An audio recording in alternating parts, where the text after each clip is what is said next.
You wanna know what she said, she might just change your life. A lot of people here are confused about, say, the hijab or the niqab, right? Now, so you chose to wear the hijab when you were 16. 16. Mm-hmm. Why did you make that decision? Well, I chose to wear the hijab. See, the hijab and veiling generally are very complex, and women choose different. Women choose them for very different reasons, and sometimes it's not really a choice. But I portrayed mine as a choice because my family had moved from the UK to Saudi Arabia, and I was really struggling with the conservatism in Saudi Arabia, and I was really struggling with the street sexual harassment, and essentially I wanted to hide my body.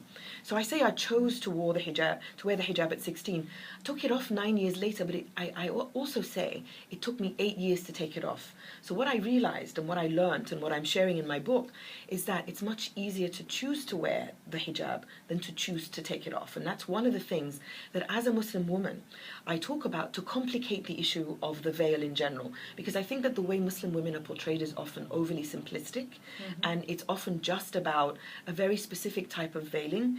And what I'm trying to do is increase or widen the conversation and complicate it beyond the stereotypes.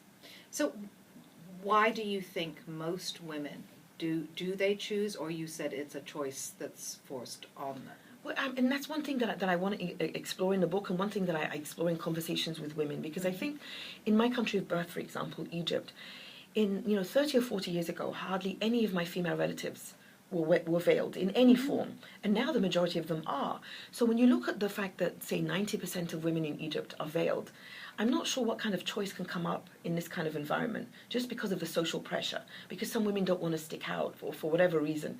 So, some women wear it out of a religious sense of obligation, some women wear it because they don't want to stick out, some women feel it's the best way to protect themselves, even though it has proven not to be against street sexual harassment. They wear it and some women are forced by their families, and some women fight their families to wear it. So it is a very complex thing.